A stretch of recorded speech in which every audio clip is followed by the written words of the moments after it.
Hello and welcome back to the channel and another of my fascinating interview series. Today I'm talking to an author. I was sent a remarkable book. It came out of the blue actually, probably, I don't know, around late November, beginning of December, and I had no idea. There was no note, no nothing, and it just came, and here it is. It's called 180 Degrees, Unlearn the Lies You've Been Taught to Believe. And it's a beautifully presented and lovely printed book. And it must have cost an arm and a leg to not only write it, but to send it. And it must have taken a long time to do that. So I was very curious. But then inside, it was actually addressed to me, to Richard. And then it had a little logo, presumably, at the time I assumed, of the author. And yet, mysteriously, at the back, the author reveals that he's no longer with us. So it was all very strange. However, I have managed to track down the author, not using a Ouija board, but actually through a mutual friend. And it's Feargus O'Connor Greenwood. I'm going to call him Feargus. Now, he wants to remain anonymous for reasons which no doubt will become obvious during the course of the interview. So I'm going to place the book just over here.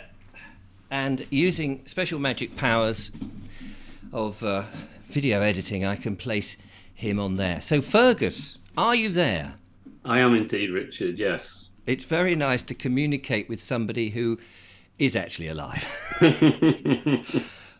This is an amazing tome. Let me just say, first of all, thank you for sending the book to me. You're very welcome. I could not put it down. It was one, and it's a big book, and I thought, this is interesting.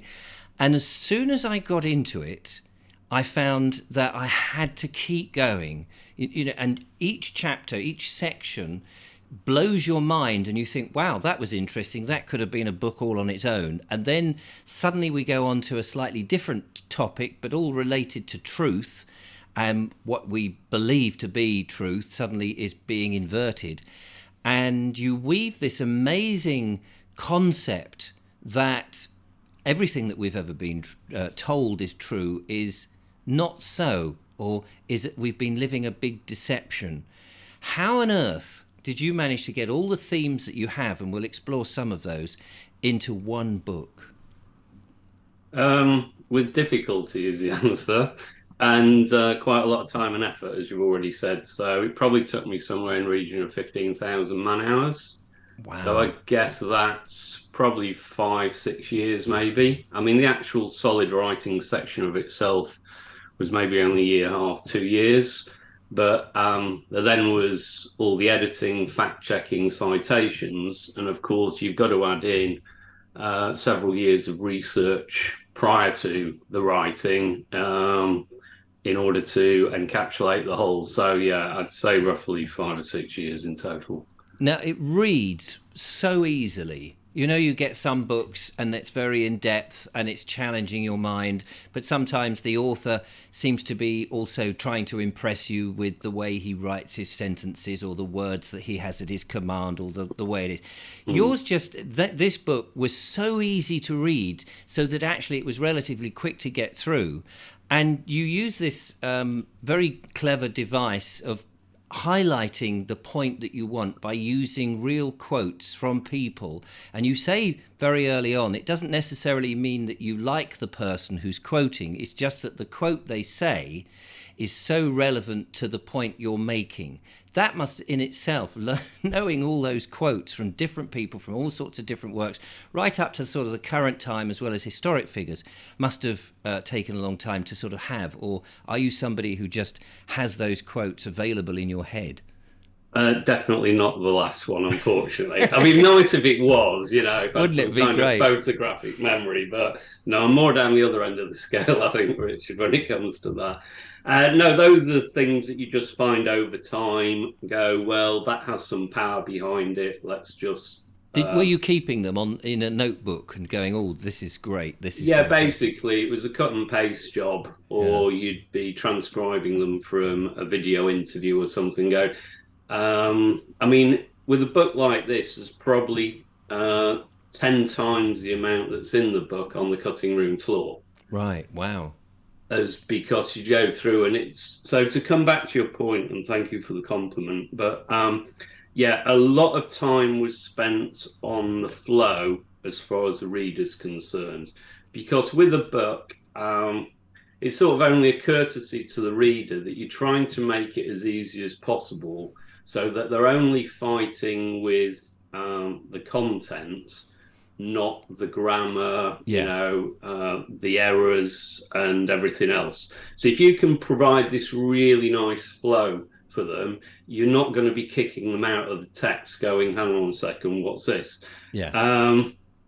And that was what made it so easy, because you were just, as you just said, you're thinking about the concepts that you were talking about. And we ought to start getting into that so that people can understand quite what it means when, and as I was just saying to you before we started recording, I got a little way through the book and I was thinking, blimey, that's incredible. And then I saw the thickness that I had to go, thinking, what else can you be telling me?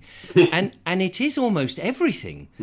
So shall we just explore some of the themes? Just give an indication of some of the things that we might have thought were one way, and actually it's not quite as obvious as it seems. So, for example, we could look at the deception that is our monetary system, because that is, you could argue, the foundation stone on what most of the other deceptions are built. There's this technique, and it's why I call the book 180 degrees, because the truth has been inverted. So to get back to the truth, we need to invert the inversions. So I say 180 degrees is not just an angle, it's an answer. So you can use that technique to flip the narrative in order to make the lie more visible. We also cover stuff like the nature of lies, the attributes, and then there's something called the craft, which is basically how to dress up evil to make it look good.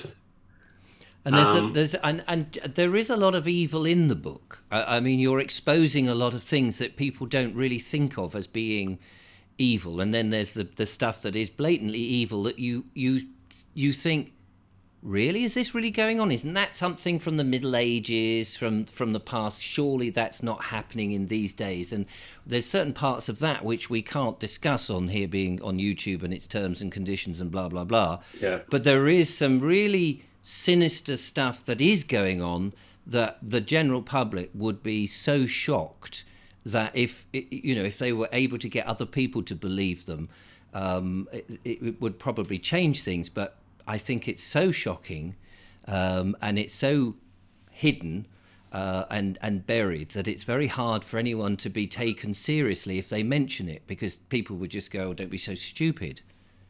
Yeah, so you're touching there, if we just talk about the technique. So when you're communicating with people, there's something called people slide from A to Z. They don't jump from A to Z.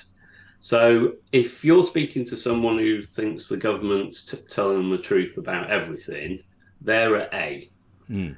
If you're then trying to talk about some of the darker material, it won't work with those individuals, because they have to start at A, move to B, then C, then D, then E. As soon as you jump to something like P or Z, they're going to look at you like you've got three heads. And I think this is one of the solutions I put in How to Communicate the Truth, which is understand who you're speaking to, where they are, what their value system is first before you even open your mouth, and don't try and ram information down them, because it doesn't work. And I mean, I found as I read the book, and you're taking me in hand and asking me questions or getting me to think about things differently. And then as we start to approach some of these somewhat different things, I mean, you even put a warning, if you really don't want to read this, go to the next chapter, which of course then you immediately go, well, I can't not read this. Or I've got to. maybe that's just you, Richard. Yeah, it may well be. But you sort of have prepared the approach. But even then, when you get there, or when I got there and I read some of this stuff, and maybe some of the viewers watching this will have a vague notion because they may already be there in that place and they know what we're kind of talking about, and other people won't, of course. And we don't want to mention it particularly because some people may just switch off. But even then, I had to sort of take it very slowly, because one of the things that I felt when I was going through the book was a huge emotional experience in which I was questioning myself, and I was questioning you as the author of what I was reading. Can I take this at face value? And it did give me a lot of jitters, in actual fact, because you're talking about a whole world experience not being as you think. Now, I'd had the fortunate journey, I suppose, of going down rabbit holes, and not really talking about it and thinking, I don't know, if I don't look too deeply, maybe it won't affect me, or maybe it's not true. And then in doing what I've been doing recently, of course, I've been going down more rabbit holes, and people are sharing videos with you left, right, and centre, and you're going, oh my God, how do I cope with this? And some days I'd come away from the computer absolutely scared, really, thinking. And I've sort of come out of that now, and I'm not quite so scared, because you do offer solutions at the back. Towards the end of the book, you sort of go down this deep pit, but you come out feeling a lot more positive than you get sort of halfway through. So I'm just explaining that because some people, there's so much in the book, and you do take us on this roller coaster of a journey. I think there's a couple of things there, Richard. One, for some of us, we've had 20 years to wake up.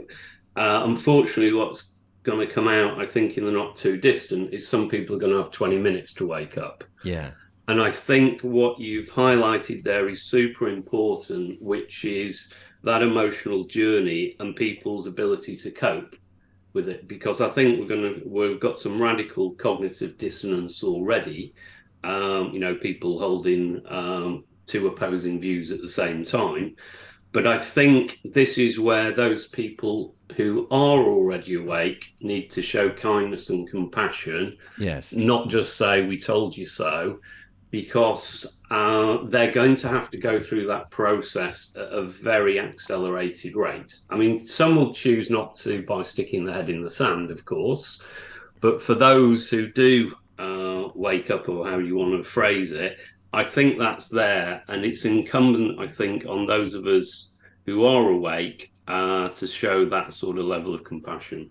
Yeah, I mean, I did a video about a month ago now, it must have been, I think, in which I was talking about the medical intervention that we've had over the last couple of years that's been pushed by the government, and everybody knows what I'm talking about, and how we had that polarisation of quite a large section, but the minority of people who were resistant, and those that were, again, a much bigger portion of the population who were insistent that everybody got involved because that was the message that was being pushed.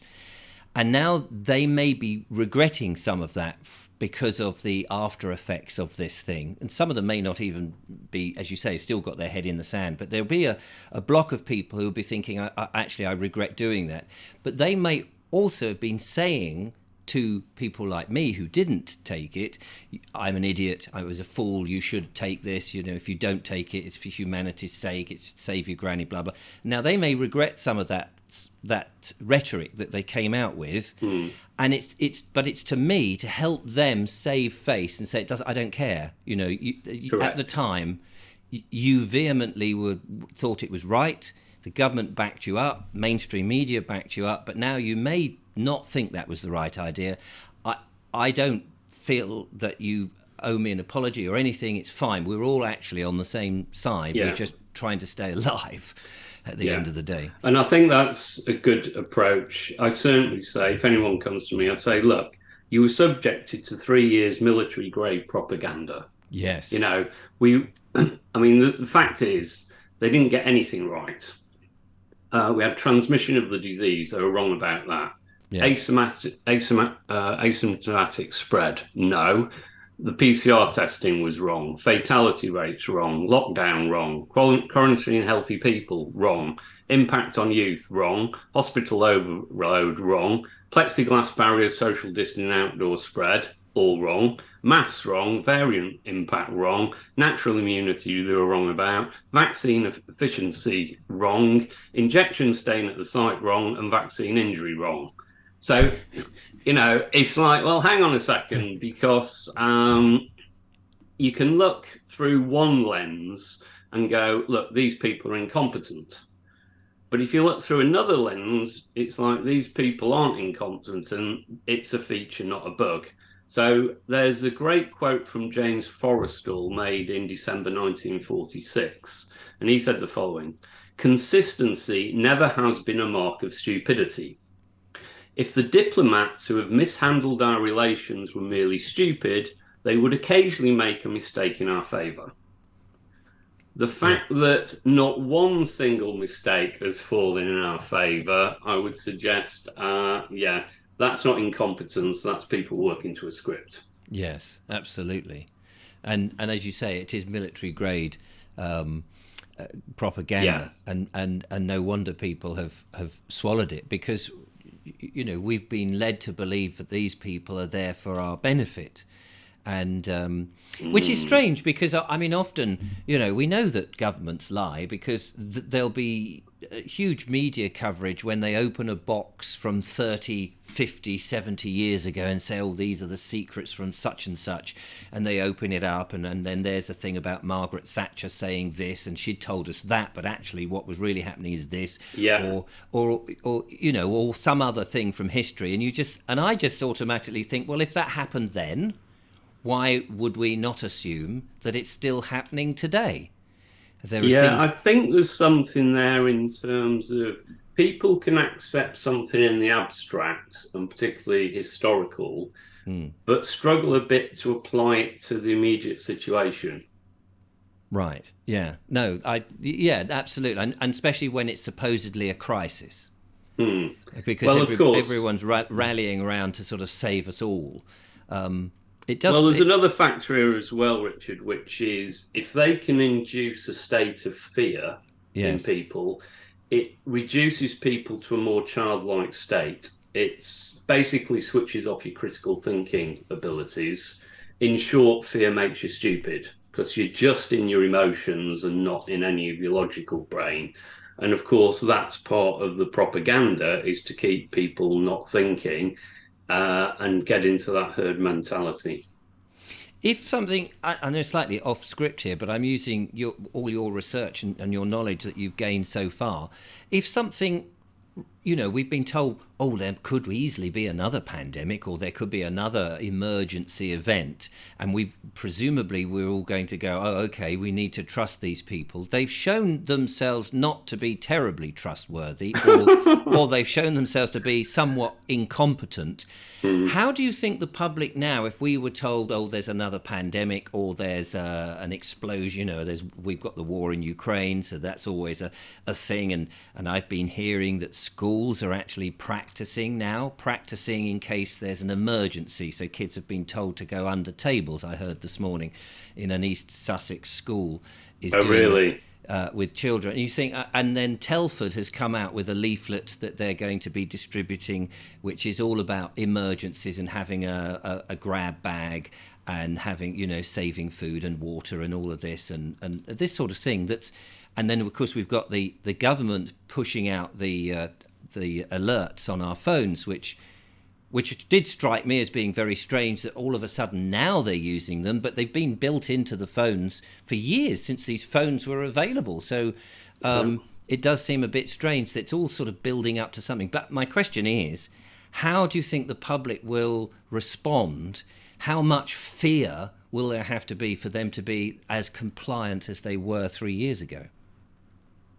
Well, it's a good question. I'd say it roughly splits into three. You've got the ones who are completely awake and aware of what's going on. And what I say is, truth is like a one-way valve. you don't wake up and then decide, oh no, I want to go back and know all the lies. I think it's generally one-way valve. I think obviously you had the Matrix film where one guy said, just give me the blue pill. I just want to taste the steak again. But I think in the real world, once you've got there, you're never going back. So this again is why truth tends to be slow and lies tend to be quick. So there's a whole area in that we could dive into if you're interested in terms of the difference between the two. But to finish answering your question first, I'd say we've got a split of three. At one end, you've got the awake. At the other end, you've got the will do anything they're told. So there's a famous quote from Yuri Bezmenov, who was the KGB defector, in an interview with G. Edward Griffin in 1984, said something like the following. I'll have to paraphrase it because it's not in front of me. But it said, a person who is demoralized can no longer assess true information. It doesn't matter if you're showing the absolute proof. He said you could even take someone at that time over to the Soviet Union and show them there's a concentration camp. So communism was never what it was labeled as. He said he will still refuse to believe it. Wow. So there is probably a 10 to 20% of the population, I say, that's a guess, of you're never going to wake up. Now, the interesting bit really is the bit in the middle, which is the mass of people. And I would say out of that group, what they did from 2020 onwards has certainly awoken a lot more people who had no idea of what was going on in all these different areas. And I would say those ones who've awakened since won't be going back either. But we still have, I would say, let's call them the settled majority, who can still be swung either way.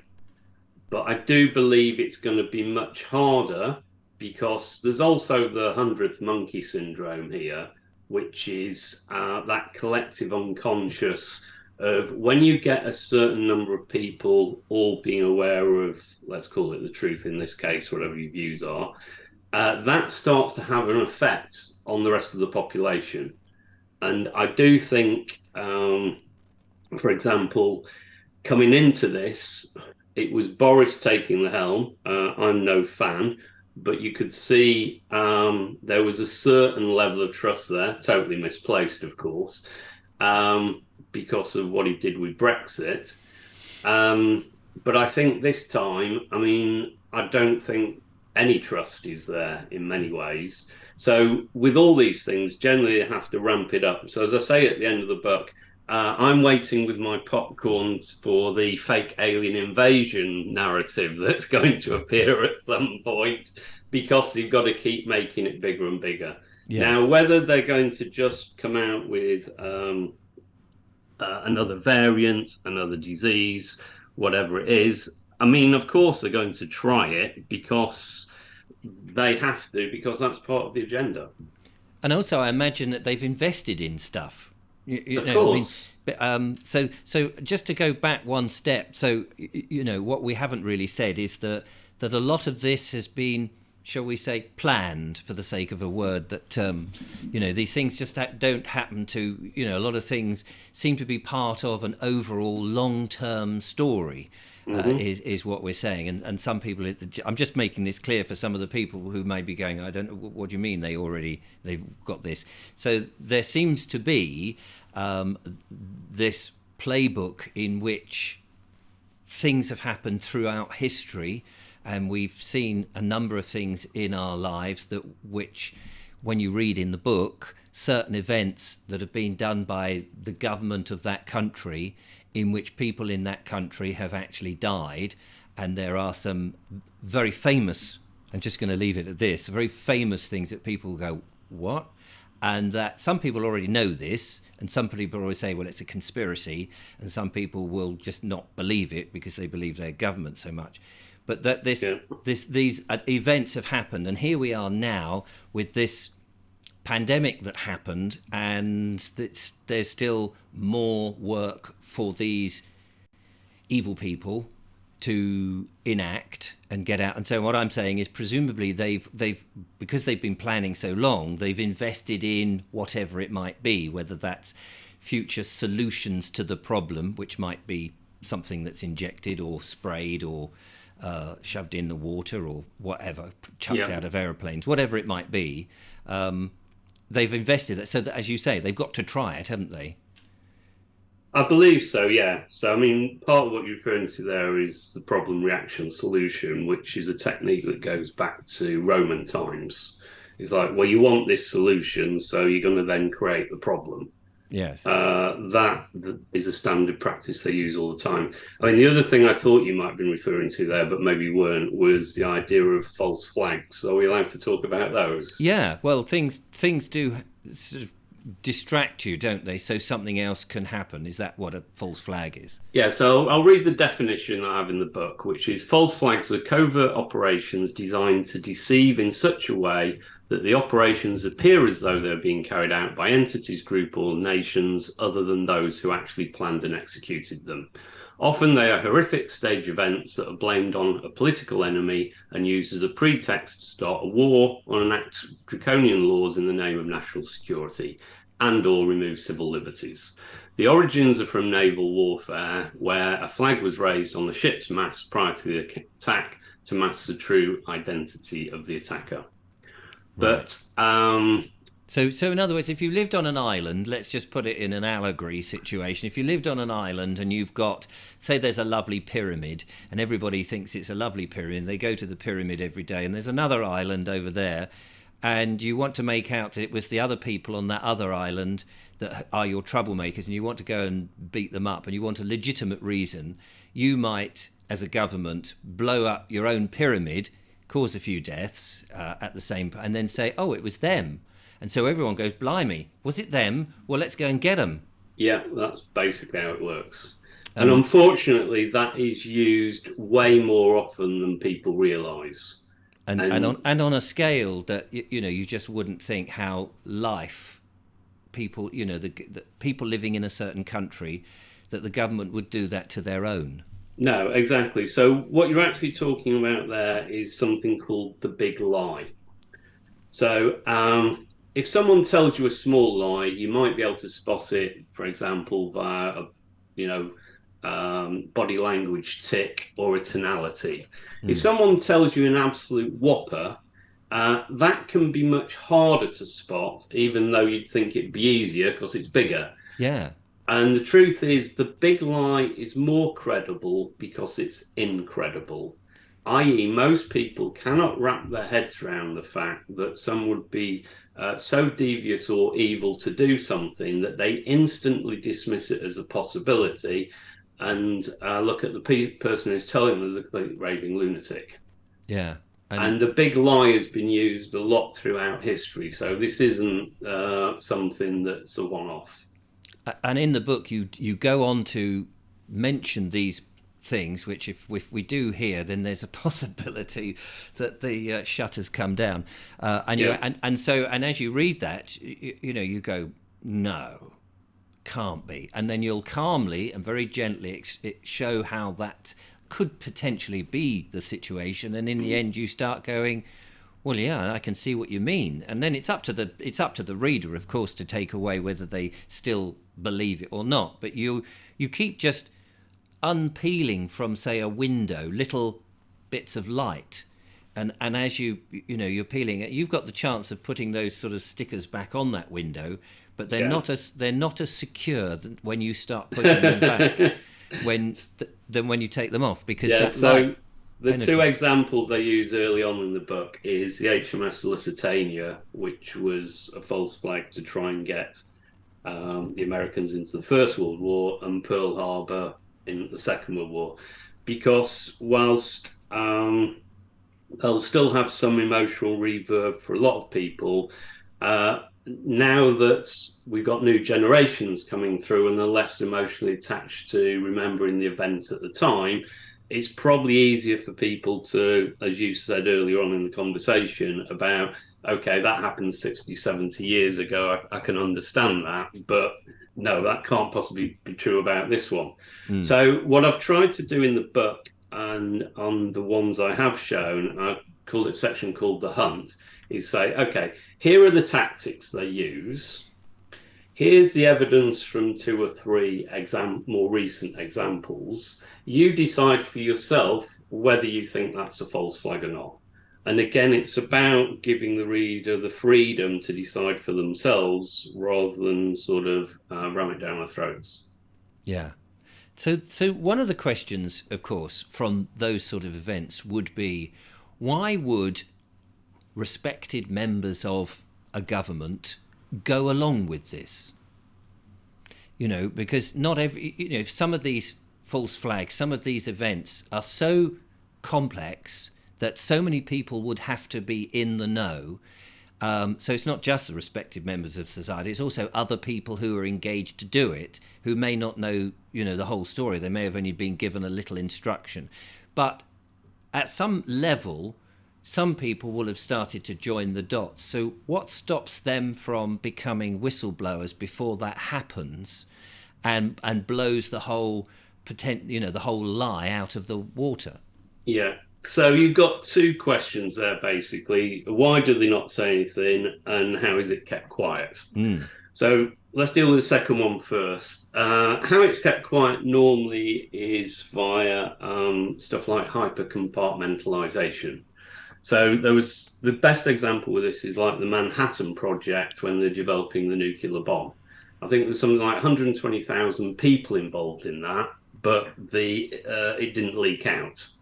So the fact that lots of people are going to know and therefore will talk, which is a sort of natural thing we think, because if there's power in information, and we're humans, we like to talk and share information, that's the case. But with hypercompartmentalization, you may only know a small part of the whole and cannot possibly use that one piece of the jigsaw to see the whole picture. Yeah. Now, why do they keep quiet once they've found out? I mean, we do have whistleblowers, but they're few and far between. Most people won't whistleblow because they normally get annihilated. Now, that annihilation isn't there just to punish them. It's really there to put anyone else off coming forward. That's more the reason it's done. Right. But I would say there's four factors. You've got ideology, money, and certainly blackmail, maybe security as well. But someone could agree with the ideology and think, it's the path, is paved with good intentions. And so they want to go along with it anyway. But I would say the main reasons that people are on board with it is they're either coerced via things like blackmail, or they're paid, or probably a combination of the two, because there's nothing more powerful than the carrot and the stick. If you're giving them a big wad of money and going to destroy their lives if they speak out, that's quite a powerful tool to keep them quiet. Yes, I mean, it's funny because I had a conversation with a friend of mine and I said, now that I'm speaking out like this, people may be somewhat, these people who don't want this sort of knowledge to get out, may approach me and approach me in two different ways. They may, one, take me down a blind alley and beat me up and say, stop talking about it, just go back to heritage, landscape and nature and keep your mouth shut. Or they might say, here's a couple of million, just disappear, go away and start up your little... Well, let's hope it's the second one. Well, the trouble with that is if you're moralistic and you believe in what you're doing, and also you've seen what could potentially be a dreadful thing for humanity, just saving yourself and going, oh, there's a nice pot of gold, I'll go. It is a very difficult thing to sort of go, well, actually, the money isn't, I can't live with myself. And that's probably why they haven't come forward and given me the money, because there's no point. Don't spend the money on him. He'll only spend it and still carry on. So you're going down the route of the C.S. Lewis one, is it? You don't have a soul. You are a soul. You have a body. Yes. And the point is that what's interesting with things like morality is the communists had something called demoralization. And demoralization wasn't just demotivation, it was the removal of morality from society as an objective. Why? Because if you have a lower morality level in society, they're far easier to control. Mm.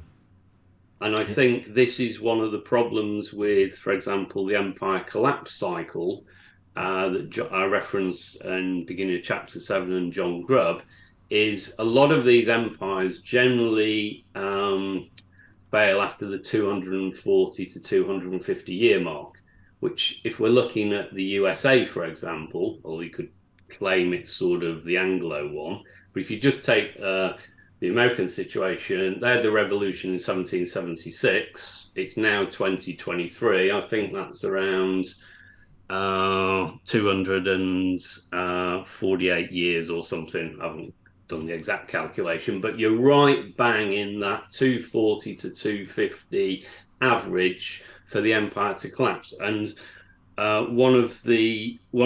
some of the things that designate the end of an empire is a huge increase in a welfare state and mass immigration. So these are things that have happened to previous enterprises. I'm not saying it's good or bad, but generally those are like, if you want to have a tick box indicator of is this the end of empire, then I would say pretty much exactly what's happening in the US at the moment would indicate exactly that.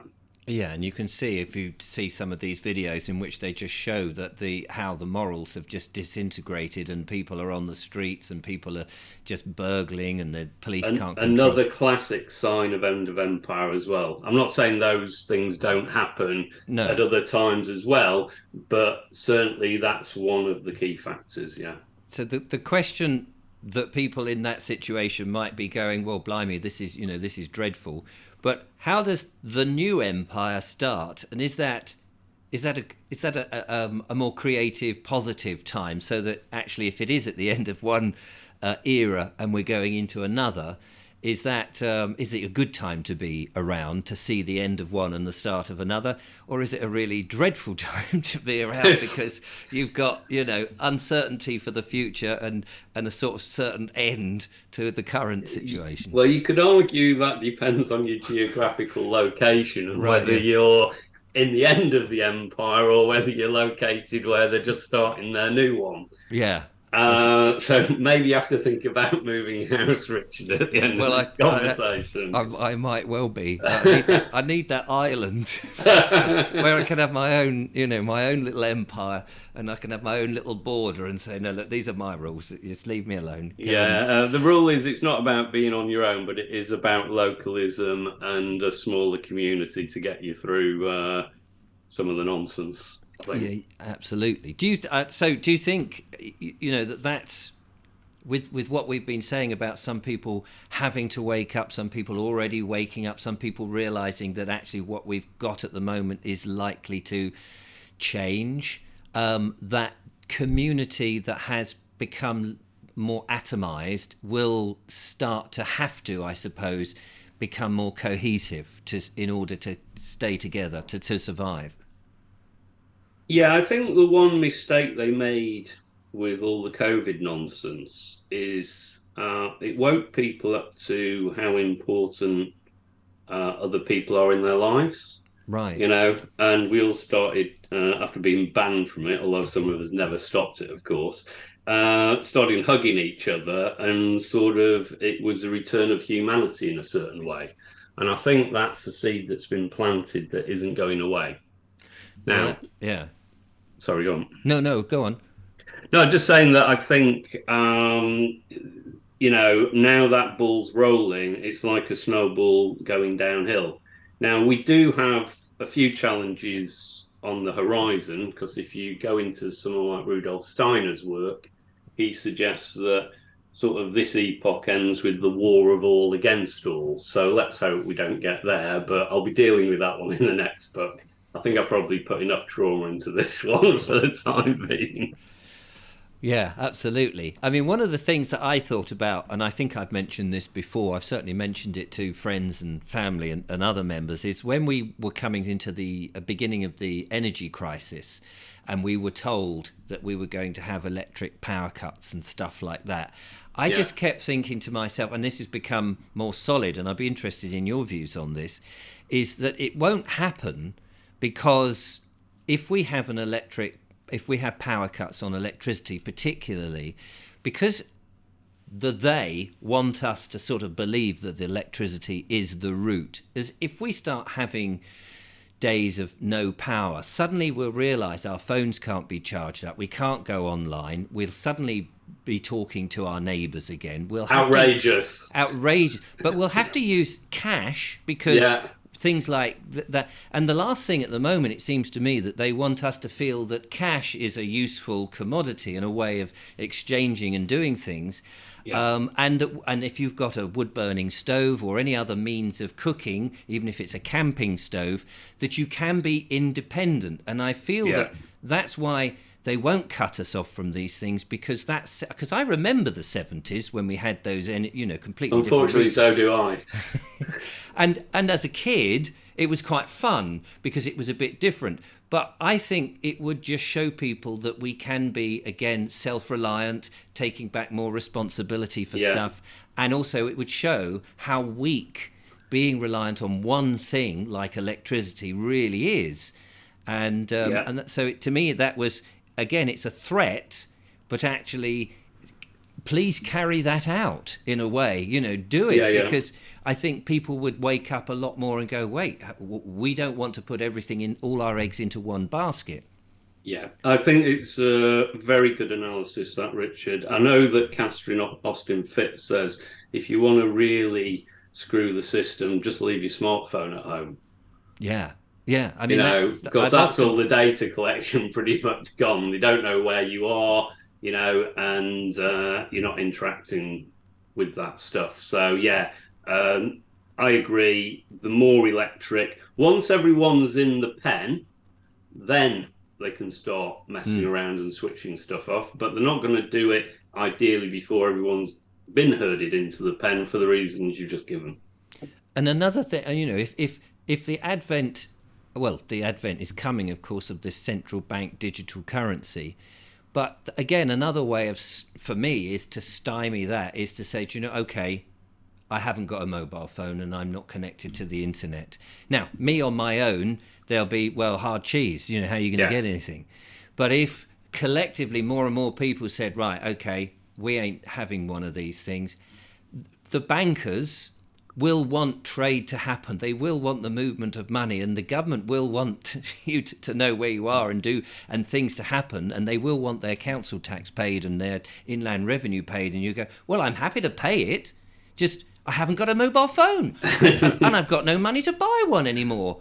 So I'm in a catch-22. What can I do? You need to print some cash again and let me be able to buy these wonderful trinkets. And, but there's still, I've got to pay my mortgage first. So, so I just feel there are methods, but it does need a collective rather than just, little old me standing, as you said before, on my little island going, well, I'm not part of it.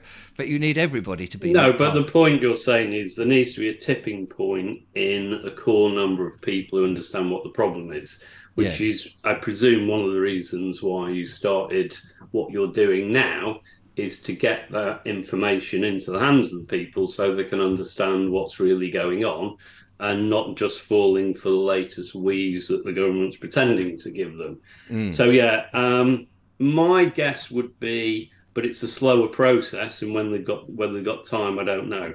But the clever way of introducing CBDCs would be to incentivize it. Mm. Oh, look, you can have 10 times as much as this, and you've already got in that. And that would be the less coercive approach. The big problem they've got, and this is really because if we end up embracing CBDCs, you are going to end up in a formal tyranny. There's no question about it. They're going to be able to control everything you do, where you go, what you can eat, pretty much everything. Because if you need money to transact, it can literally be programmable and switch you off.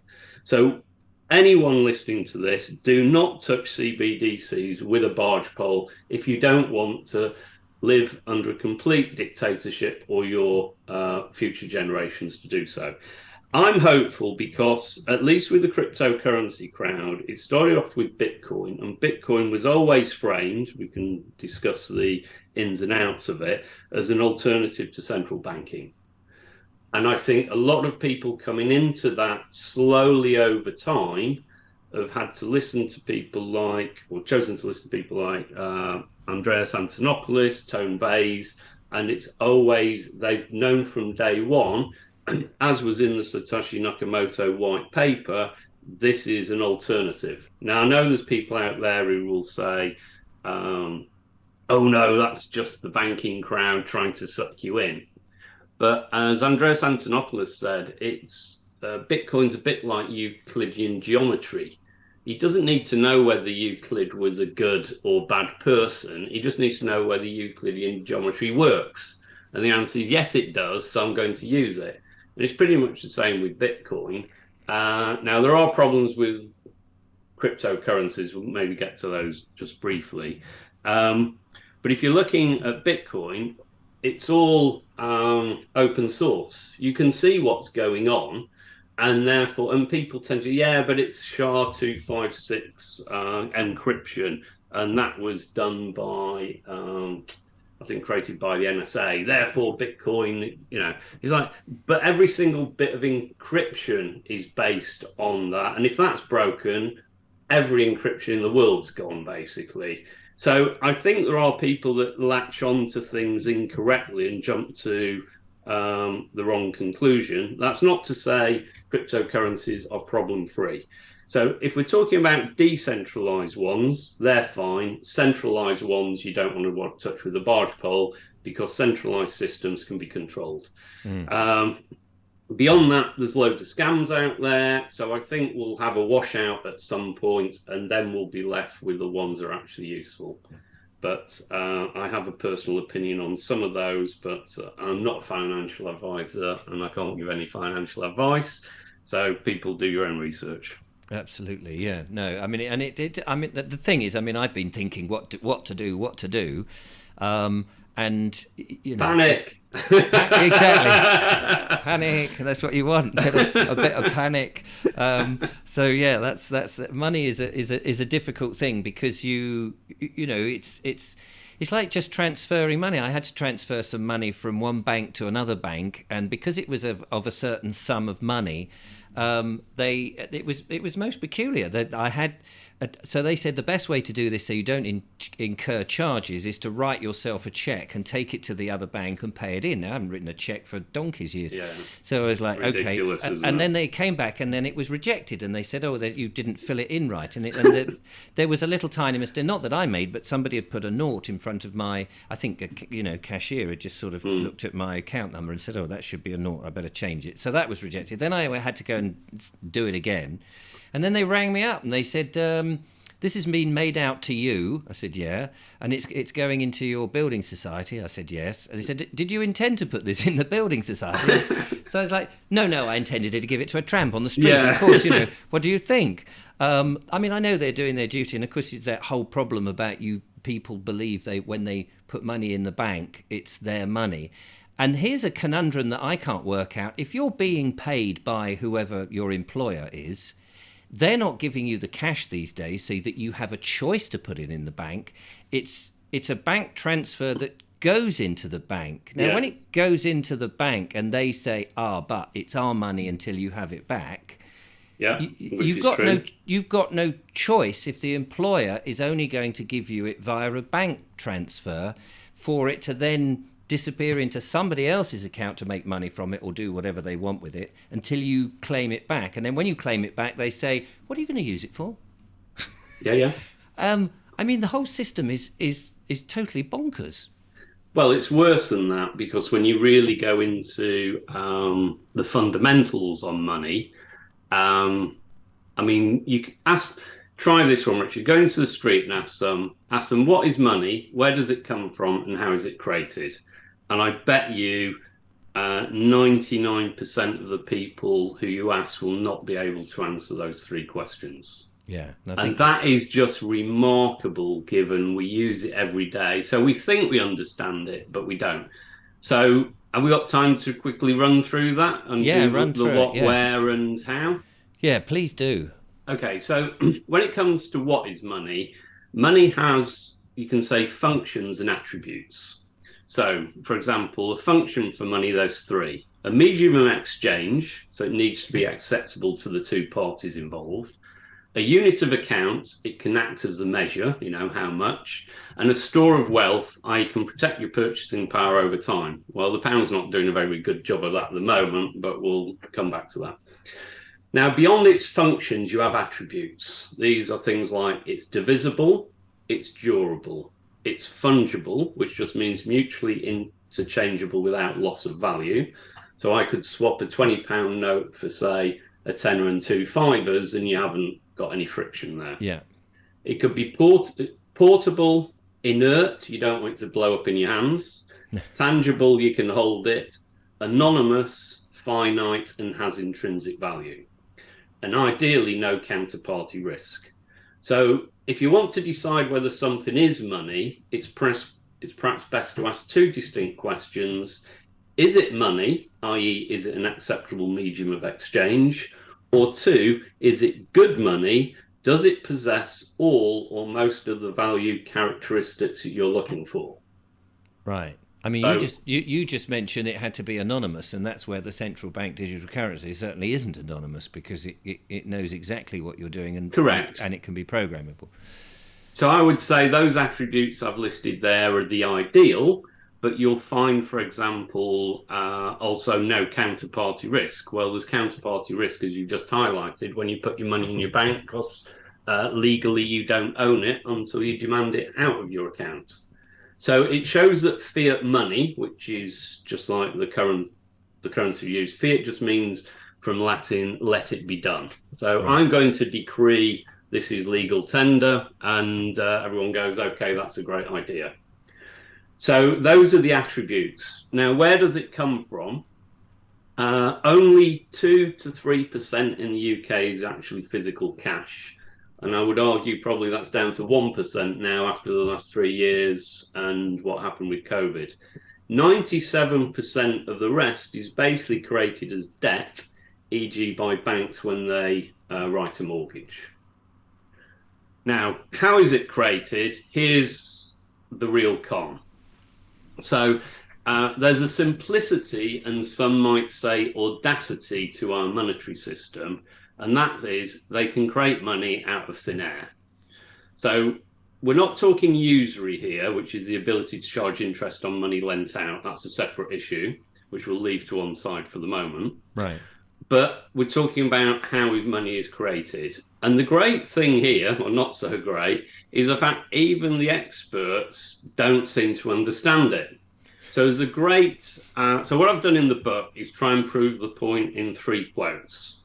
3 quotes and an example. So here's a conversation between a bank auditor. So you'd think they'd know how the system worked, wouldn't you? Because they're overviewing the bank. Yeah, well, don't be too confident.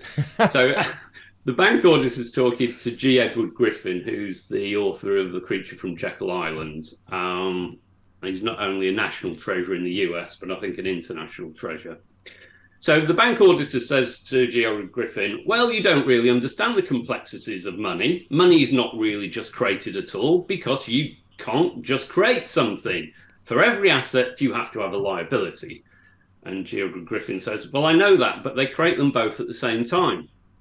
Bank auditor, oh, no, they don't do that. I audit the books. This is my business. I know what's going on. Griffin received a letter from the same auditor a week later. He said, you know what, you got me thinking. I went back and analysed it. I hate to admit it, but you were right. Yeah, we do make it out of nothing. Now, we've even got, so that's a bank auditor. We've got economics professors as well. This is one chatting with Chris Martinson. He said, a retired professor of economics yelled at me, I have taught economics for 30 years at university and you have money creation all wrong. 1 year later, he came back and apologised and said, "Sorry, I had no idea." Now, we've got empirical data on this as well, rather than just anecdotal examples, because Richard A. Werner, founder of and director for the Centre of Banking, Finance and Sustainable Development, conducted an empirical test of this observation and published his results in the International Review of Financial Analysis, volume 36, December 2014, and said the following. Money was borrowed from a cooperating bank while its internal records were being monitored. This study establishes for the first time empirically that banks individually create money out of nothing. The money supply is created as fairy dust produced by the banks individually out of thin air. Now, here's the problem, and this is a great observation from John Titus, who's a lawyer. He said the following: when I lend you $1,000, I'm charging you interest because I don't have possession of that $1,000 anymore. Fair enough. That's not the case with commercial banks. The bank is charging you interest on something that did not exist to begin with. That is not interest, that is taxation. Wow, yes.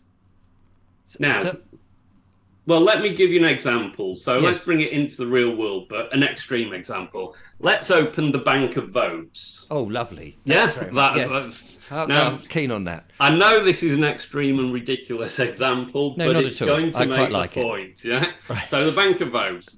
So you have absolutely no money to begin with. Oh, bugger. Does this sound familiar? Yes. Story of my life. So we're starting off from a position of truth. Okay. Yeah. So you get a license which allows for unlimited lending. Yeah. Here it is. I've got it here. In reality, there's some restrictions, but we're just trying to prove the point. I've rubbed those restrictions out. Actually, okay, brilliant. You're right. We're on the same page then. Yeah. So you get a license for unlimited lending. There it is. You're also the only bank in the world. Oh, fantastic. Yeah, it gets better. Come to me, folks. Come to me. And now you're able to charge every person on the planet 5% on any money you lend out. Brilliant. Okay? Yeah. So in year one, we've got, let's say there's 8 billion people on the planet. That's disputed, but that's a different discussion. Please don't all queue at once. They're all coming. They're all coming. So 8 billion people on the planet, and everyone wants to take out a £1,000 loan from you at 5% interest. Oh, blimey. Hang on a minute. I'll have to check how much. You might be busy. Yeah. So that equates to £50 a person per year interest. Yeah. Right. Yeah. So if we multiply that up, 8 billion times £50, we get to 400 billion. Oh, that's nice. It is. Yeah. So at the beginning of year one, you had nothing. Yes. But just because you have the privilege to create money out of nothing and charge interest on it, you're now up to 400 billion. Marvellous. By the end of year two, you have 800 billion. And by the end of year three, you have 1.2 trillion. But actually, you're going to have more than that, because what you're going to do with all those billions you sat on? Yeah, well, I can't just keep them as furniture, can I? You're going to invest it probably in some real assets. Yes. And if you extrapolate that process over a long enough time frame, you will own up owning everything in the world. Right, okay. So if you wanted to devise, I say in the book, if you wanted to devise an evil genius master plan to take over the world, and let's face it, you've got the luck for it, the power to charge interest on money that doesn't exist and then exchange that for real assets would be a very effective way of going about it. In other words, it simply means of exploiting wealth from people without being noticed. You just need the white cat to stroke now, Richard, and I think we're there. Hello, Mr. Well, it's amazing, isn't it? And the thing is, that's an extreme version, as you say, but that's what goes on. But that's the process going on. It's hidden because it's not that extreme in reality, but hopefully anyone listening to this will understand that if you have that privilege, you are going to get rich at the expense of everyone else regardless. So the question is, who gives you that license to do that to begin with? Well, that's normally the politicians that will then allow for the license, but the politicians are already owned by the bankers. Right. I Okay. mean, So I there's a showed that few. in, for example, with Woodrow Wilson, who won in around 1912, and then we had the Federal Reserve in 1913 and the first income tax in the States. But this has been a process that's gone on for centuries. Is most politicians, unfortunately, don't have that higher set of ethics and are quite willing to sell the country down the river for not that much in the end. Blimey. Now, listen, Fergus, we're coming up to the end of the hour, and Yep. in order to make these sort of into, I was going to say bite-sized chunks, but this has been a quite an involved conversation, and we've swam around a number of different subjects, which has been absolutely brilliant, and I hope the audience has appreciated it. You have a whole load of solutions in your book, and it would be great to talk about some of those because we're in this sort of very dire situation, and people either recognize that or will recognize it as time progresses, presumably. Would you come back and tell us more about some of this, particularly if you get a few sales on the back? Yeah, you're going to go out and buy 10 immediately, are you? Yeah, that's it. Right. Yeah, sure, no problem. And I think it's important that I'm also seeing that we need to progress from doing the war reporting, and it is a war, in my opinion. That war is psychological, biological, and spiritual. But I think there's also, I didn't want to, because there's a lot of people detailing the problem, but I think you're one step short if you're not offering some solutions. And some of those solutions tend to be very simple, but not easy. Right, and it would be good. It would be. I mean, from my point of view, just personally, and running the channel here, the last thing I want to be doing, as somebody said to me, don't just do the devil's work by making people frightened all the time by telling them, oh, I've just found this out, and I've found this out, and I've found this out, which I know a number of other channels do that, and not actually give people hope, because otherwise, they may not want to come back and listen, and we all need to know what is the best way to defend ourselves and and hold on to our wonderful life, as it were. I'd say certainly my idea is that I intend not just to survive this process but thrive through it. And I think there's a couple of things. Certainly how to communicate the truth to others without alienating them is certainly the communication solution I often talk about and offer to people. But there's a whole raft of A to Z solutions in chapter 13, which we can come back and go through if that suits.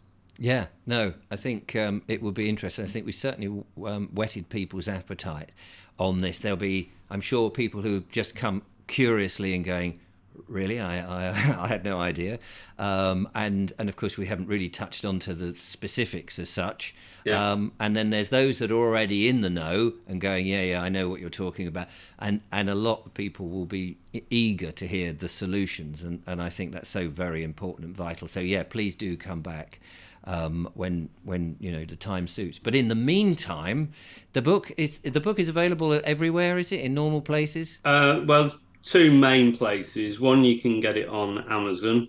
That's anywhere there's print on demand. So it's most Europe, UK, most of Europe, US, some further away places. If anyone, that's only the paperback though. If people want the hardback, probably best is to contact me directly. So I can give you my email address, which is fergusgreenwood@protonmail.com. That's Fergus, the Irish spelling, that's Feargus, Greenwood @protonmail.com. And I suppose lastly, I should just give an indication on what you started off with, was one of the reasons I'm anonymous is because I don't have a camera on this computer. You can come and see me live if I'm speaking somewhere, But there's a further story behind it as well, because obviously I'm not 150 or whatever it is. Yeah, there's this lovely picture. I'm going to see if I can show the picture that is in the book. Let's have a look. Where's the webcam picture? Here it is. There. Yeah. Get that in focus. If only it will focus. Bloody silly. So I'm not going to avoid answering the question, but I'm going to delay answering the question, Richard, because the full story is going to be in chapter 2 of the next book. Right. So for the moment, I'm going to pull the old CIA wheeze and say I can neither confirm nor deny. Fair enough. Well, I don't mind that. A little bit of mystery is always good, isn't it? Leave them wanting more. And actually, even though you get through all of this, and as I said at the beginning of the interview, and it's absolutely genuine, once I got this, I could not put it down. And I mean, you read a bit and then I did put it down to think about it and then come back. But it wasn't one of those that I ever got bored in. It challenged me continuously. It amused me in many places with the quotes and things that you said, astounded me. I mean, I can't, normally I wouldn't sort of give such a high, what would you call it, brown nosing and something on something. But I've just transferred the £1,000 to your account. Oh, Richard. sorry. Yeah, thank you. Thank you so much. That's so kind of you. No, there was someone said I think the quickest read, someone came up to the other day and said they finished it in 2 days flat. Oh my God! Yeah, that's real determination. But how can you absorb all those things in 2 days? I mean, golly, I can't imagine that. I don't know. I didn't ask them, but maybe they had to reread it again afterwards. Yeah. Which some people have said they have done, which is a compliment. Probably the biggest compliment I got though was after talking Lancaster, a gentleman came up to me and said, "Oh, I've read your book." I said, "Thank you." He said, "I've got a story for you." I said, "Okay, go on." He said, "I gave it to my friend's teenage son who doesn't read books." Okay, how did that go? He said he took one look at it and said, "What the hell am I meant to do with that?" He said, "Well, just start the prologue and see how you go." So he left it with the kid, and the teenager who doesn't read books finished an 800-page non-fiction book in 2 weeks flat. Wow, that is. So, it took me. I don't think I'll get a better compliment than that. No, I can tell people it is easy to read. It is shocking, and it does challenge you. And some bits you kind of go, yeah, I thought that. I knew there was that behind it, or I did think that. And then other bits you just think, no.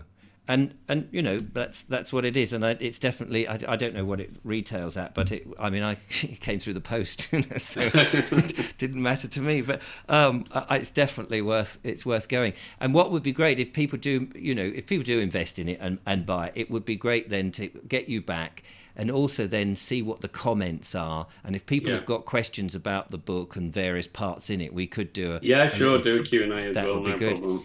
And when you're touring around doing talks, it'd be great to come and see where you are, so I can put some publicity out, because it is one of those books that it just challenges, and you come up with some solutions that I think for this day and age, and is very important, which is why I'm giving it the time, because what do I know?